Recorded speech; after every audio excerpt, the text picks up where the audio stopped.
There are a few pillars of the Facebook ecosystem, and one is newsfeed, right? It's you show up and you could just see all the stuff that is important that's happening recently with your friends. Another pillar has been timeline, right? Each person can share whatever they want with whomever they want on Facebook, and your timeline is your place where you can curate everything that you want to show up about you, and it's just everything about you in one place. And graph search is going to be another pillar that's like that. So there's really simple things that people want to do. They want to find all the photos they've liked. They want to find all the photos of two particular people, all the photos of their family. They want to find all of their friends who live in a particular city because they're going to visit there. And those are really hard things to find right now. You have to go to a bunch of different pages, you have to piece all this stuff together, and now it's easy. You can say what you want and you get the results. In web search, it's very often the case that, if you do a search for, Apple and I do a search for Apple, we're basically going to get the same results. Maybe I'll get slightly more technical results based on, Apple Computer, and maybe you might care about the fruit a little bit more, but they're not that different from each other. Whereas on Facebook, when you do the same searches, we get completely different sets of results because of the depth of personalization that we do.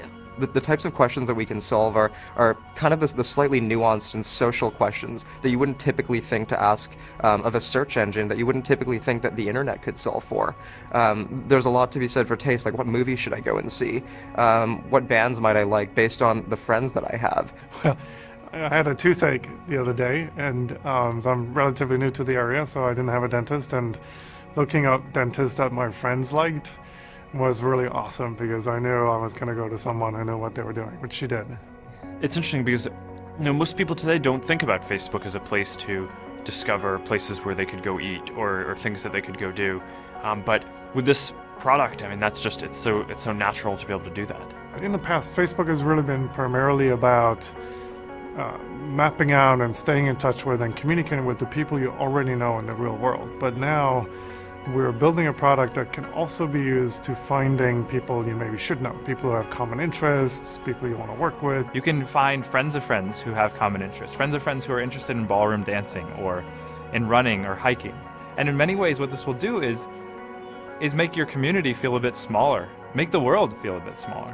Today we're really just starting off with a few basic types of things that you can search for.